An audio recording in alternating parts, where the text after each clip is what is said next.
1989 में यह घटना घटी थी। चलिए चलते हैं सन 1989 में चंडीगढ़ में और जानते हैं इस खौफनाक घटना की कहानी को। आकाश नाम के यह व्यक्ति शादीशुदा थे। इनकी एक बेटी थी सुनैना और एक बेटा राहुल भी था। इनके माता पिता भी थे। यह अपनी अच्छी खासी जिंदगी चंडीगढ़ के अपने एक सरकारी घर में रहकर काट रहे थे। सरकारी कैसे, एक बड़े विधायक थे। बहुत बड़े विधायक किस रैंक में थे, किस पोस्ट में थे यह तो नहीं बताऊंगा, लेकिन एक बहुत बड़े विधायक थे। उनके घर पे ये ड्राइवरी का काम किया करते थे। उनकी स्कॉर्पियो थी। जो सरकारी विधायक होते उनके पास पहले स्कॉर्पियो होती थी, तो उनकी स्कॉर्पियो ये चलाया करते थे। और इसी चक्कर में इन लोगों को एक सरकारी क्वार्टर मिला हुआ था। बहुत अच्छे से जिंदगी कट रही थी, लेकिन अंदर ही अंदर इनकी जिंदगी को देखकर इनकी रीता भाभी इनसे जलने लगी थी। सगी रीता भाभी जो कि इनके साथ नहीं रहती थी। इनकी रीता भाभी इनकी भैया का परिवार जो था वह कहीं और ही था, चंडीगढ़ में ही रहते थे। लेकिन अपनी जिंदगी में इनके भैया इतनी तरक्की नहीं कर पाए थे जितना कि आकाश ने कर लिए थे।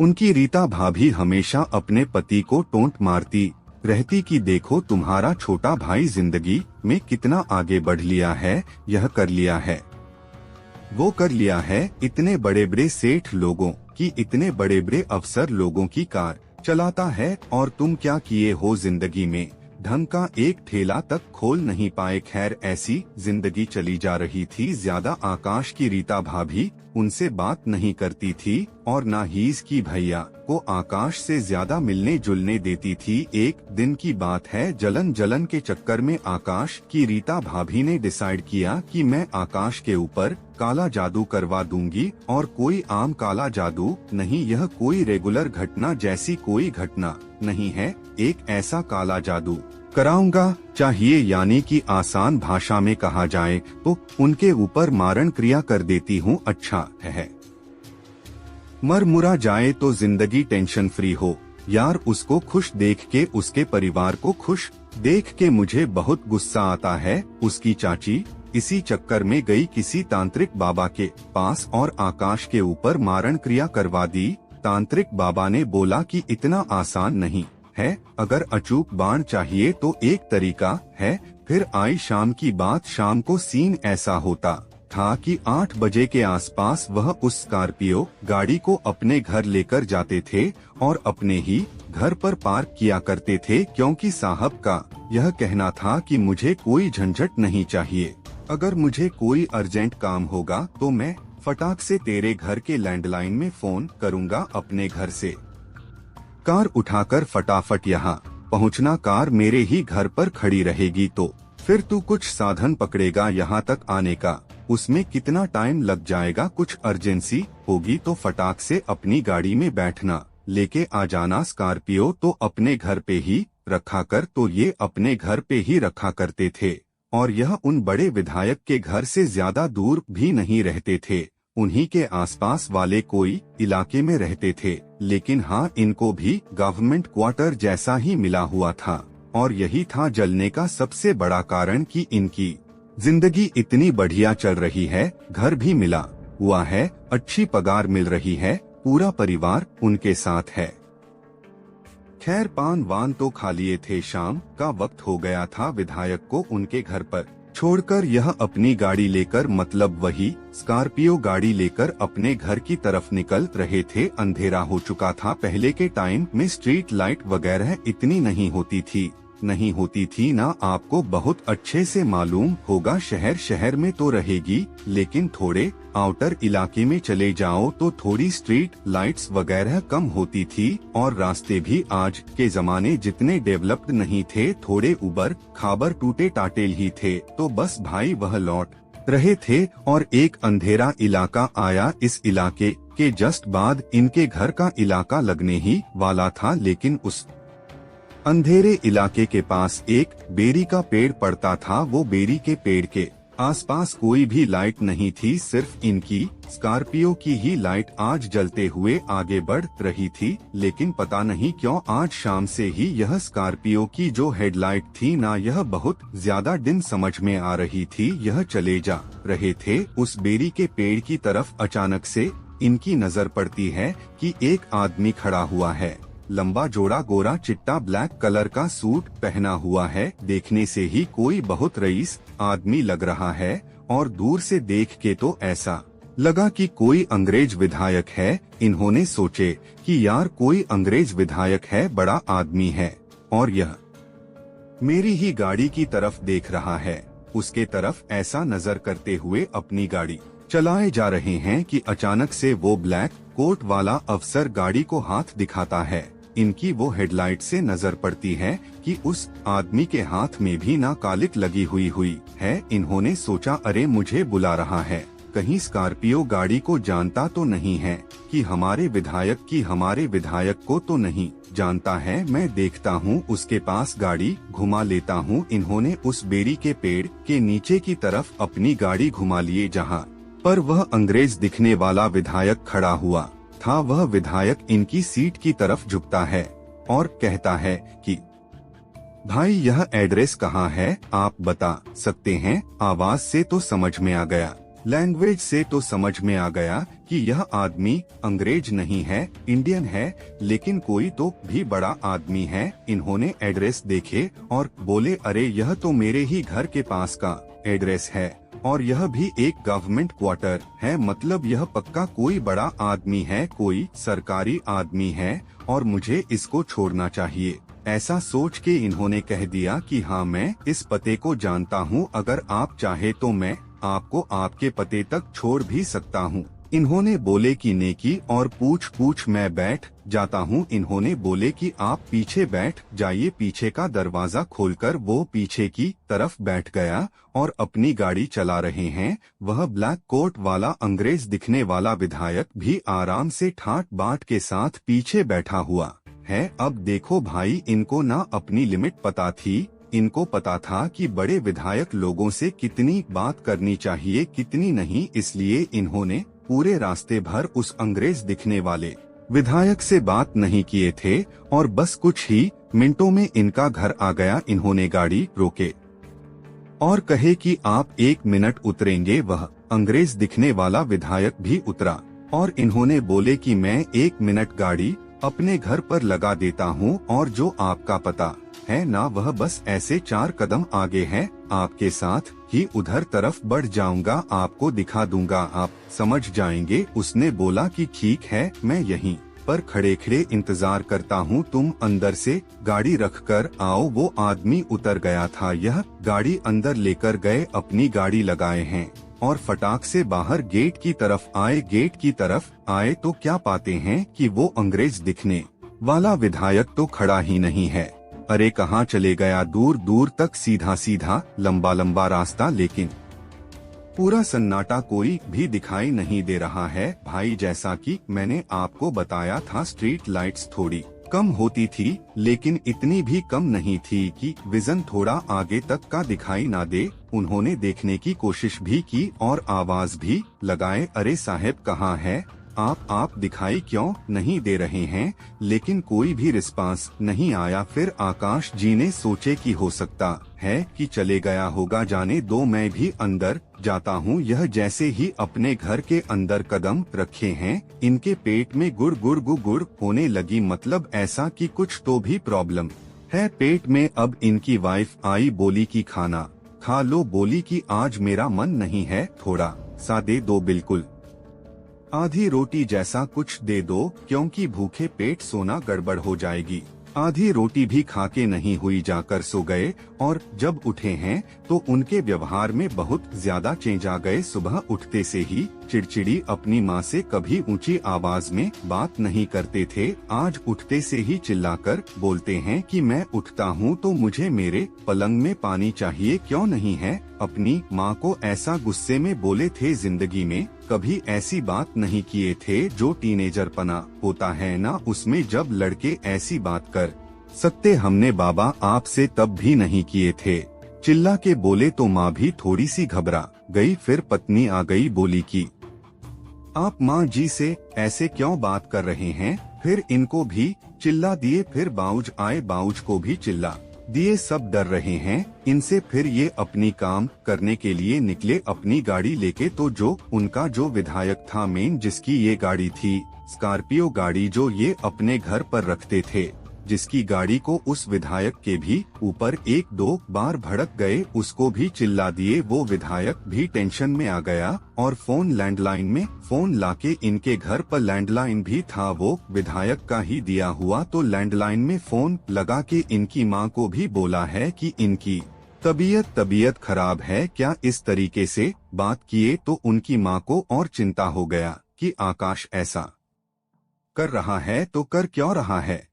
किसी को समझ में नहीं आ रहा था। आकाश जी जीवन में कभी भी नॉनवेज को हाथ नहीं लगाए थे, ढंग से देखे तक नहीं थे। रात में जब लौटते हैं ना काम से तो अपने घर पे 1 किलो चिकन लेकर आते हैं, यानी चिकन की सब्जी बनी हुई और लेकर आते। इनके घर पे कोई नहीं खाता था। मस्त रोटी थी, करीबन 15 रोटी बनी हुई थी, आधा किलो चिकन था। ऐसे दबा दबा के खाते हैं कि इनके घर वाले देखकर बस सुन बटे सन्नाटा हो गए कि यह कर क्या रहे हैं। जीवन में हमारे घर के अंदर कभी कोई नॉनवेज आया नहीं है, यह क्या कर रहे हैं। किसी को कुछ समझ में नहीं आया। अब सुबह होती शाम होती सिर्फ ये नॉनवेज खाते। नॉनवेज तो अलग बात है, शराब को इन्होंने कभी ऐसा टच भी नहीं किए थे। कोई शराबी आदमी दिख भी जाता था ना तो उसके पास से फटाक से निकल जाया करते थे। ये रात में सबके सामने बैठकर दारू के पैक बनाकर पी रहे हैं। बाप का कोई डर नहीं, जो अपनी बाप को कभी आंख उठाकर देख नहीं पाए थे, आज ही उनके सामने मस्त पैर फैला के दारू के पैक बना के पी रहे हैं। किसी को समझ में नहीं आ रहा था कि इनको हो क्या गया है। आंख हर टाइम लाल लाल रहती और ऐसे जो बॉडी लैंग्वेज है वो इतनी रोबदार रहती कि मालूम नहीं ऐसा क्या हो गया। भाई थे तो दिखने में दुबले पतले, बहुत ही शांत तो सरल स्वभाव के, लेकिन पता नहीं यूं वो जब से वह ब्लैक कोट वाला अंग्रेज दिखने वाला विधायक इनकी गाड़ी में बैठा था, तब से साला इनके नेचर में एक अजीबो गरीब चेंज आ गया था। ऐसा लग रहा था कि यही वह अवसर है। खैर आगे समझ में आएगा। अगले दिन की सुबह होती है, जिस दिन इन्होंने पूरी बोतल की बोतल गटका दिए थे अपने पिताजी के सामने पैर फैला के दारू की। उसके अगले दिन इनकी माँ बोलती है, बेटा आकाश तेरी तबीयत खराब है क्या, तुझे क्या समझ में नहीं आ रहा है क्या। तेरे घर में तेरी माँ है, तेरी पत्नी है, तेरी लड़की है, तेरा बाप है, तुम लोग के सामने बैठ के इतनी बदतमीजी से दारू पी रहा है। यह बोलते हैं कि बात यह है कि मुझे तो ऐसे ही रहना पसंद है। अगर आप लोगों को पसंद नहीं आता है तो आप जा सकते हैं। और मुझे आकाश क्या बोल रहे हैं, मेरा आकाश नाम नहीं है, मेरा नाम है राजन। माँ बोलती, क्या राजन, हमने तेरा नाम आकाश रखे थे, कब आकाश रख दिए। मेरा नाम तो पैदाइशी राजन है, मरने के बाद भी वही था। जैसे ही माँ ने यह सुनी, माँ का दिमाग खराब, मरने के बाद भी यही था, मतलब तेरी मौत हो चुकी है। क्या बोलते हैं कि हाँ मौत हो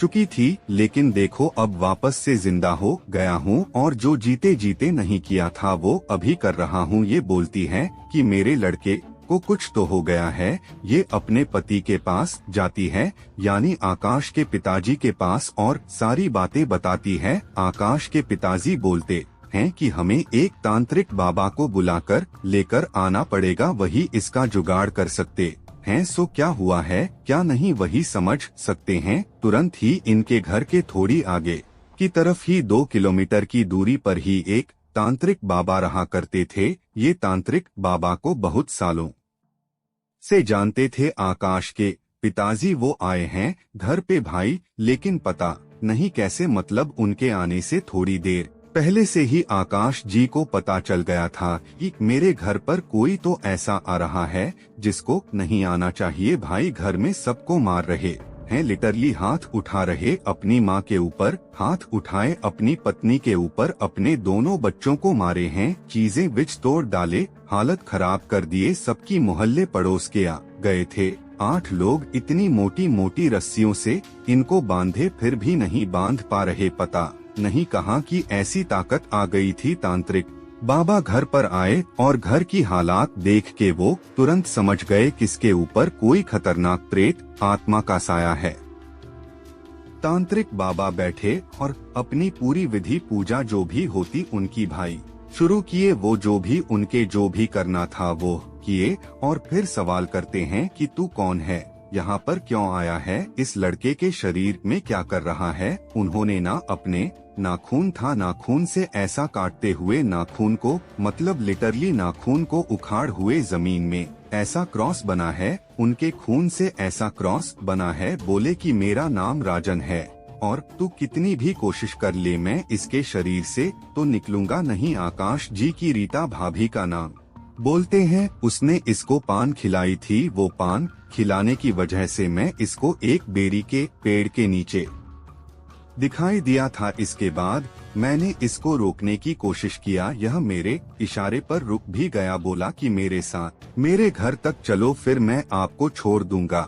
यह खुद ही अपनी गाड़ी में बैठाकर मुझे अपने घर के सामने तक लेकर आया है। फिर क्या था, मैं समय देखकर इसके शरीर के अंदर प्रवेश कर लिया। यह सोच रहा था कि मुझे कहीं और जाना है, मुझे तो इसके अंदर ही आना था। इसकी जान जो लेना था मैं ऐसे इसकी जान तुझे लेने नहीं दूंगा। वो हंसने लगे जोर से, तेरे अंदर जितनी ताकत है ना तू लगा ले, रोक के दिखा सकता है तो रोक ले, इसकी जान तो मैं लेकर रहूंगा, आज रात के अंदर लेकर रहूंगा। तांत्रिक बाबा घबरा गए और सब लोगों को बुलाए बाहर। बोले कि आज रात भर ना इनको बांध के रखना, पूरे समय निगरानी में रखना। अब यह कार्य मैं नहीं कर सकता, मेरे गुरुजी हैं जिनसे मैंने यह सब सीखा हूँ, वही यह सब कुछ ठीक कर सकते हैं। लेकिन मेरे गुरुजी बाहर गए हुए हैं, चंडीगढ़ से बाहर दिल्ली गए हुए हैं। वहाँ पर किसी को बड़ी परेशानी लगी हुई थी तो वो आएंगे कल और कल रात में इसकी विधि हो पाएगी। आज रात में इसका ध्यान रखना, इसको बांध के रखो। मोहल्ले पड़ोस के जितने दोस्त पहचान वाले रिश्तेदार हैं सबको बुलाकर रखो। इसको नजरों से ओझल मत होने देना। अगर यह नजरों से ओझल हो गया और इस घर के बाहर निकला तो इसको दुनिया की कोई ताकत बचा नहीं सकती। आज बस लोग बाग इकट्ठे हो गए, इनको एक पलंग में ना एक वही मोटी वाली रस्सी से बांध कर रख दिए। यह रात भर चिल्लाते रहे, मुझे खोल दो रे, मुझे खोल दो रे, नहीं खोले ना तो मेरे साथ ही आकर 1 बजे तो मुझे खोल ही देंगे, फिर कुछ नहीं कर पाओगे। लिटरली डर के मारे इसको किसी ने खोला नहीं, लेकिन 1 बजे के आसपास सभी ने अपनी आंख से देखे कि इनकी रस्सी ना जो बंदी हुई थी वो अपने आप ढीली हुई और यह छुड़ाकर ऐसे बैठ गए जो बोला था कर दिया ना। अब क्या मरते हुए देखना चाहते हो इसको। लिटरली इनके घर पे इनकी माँ, इनकी पत्नी, इनके पिताजी, बच्चे सब रोना शुरू कर दिए क्योंकि ये मंजर था इतना ज्यादा डरा आप खाली इमेजिन करके देखो। लेकिन पता नहीं कैसे इनकी जान नहीं गई। अच्छा ही था भैया, जान क्या ऐसी थोड़ी जाना चाहिए, नहीं गई। शायद उसने बख्श दिया कि क्या हुआ, उसने समय दिया या विधि का विधान ही कुछ ऐसा था। इनकी मृत्यु नहीं आई हुई थी, उस रात को जान नहीं ली उस आत्मा ने इनकी। ठीक है, अब अगला दिन आया और वो जो गुरुजी थे वह शाम को ही आ गए चंडीगढ़। वो तांत्रिक बाबा गुरुजी को लेकर फटाक से यहाँ पर पहुँचे हैं। वो गुरु जी ने फिर से बांधे इनको और बहुत गहरी साधना की है। शाम के 7:30 बजे से लेकर रात के 2-1 बजे तक साधना किए हैं और फिर बोले हैं कि तू चाहिए क्या तुझे, तू यह बता।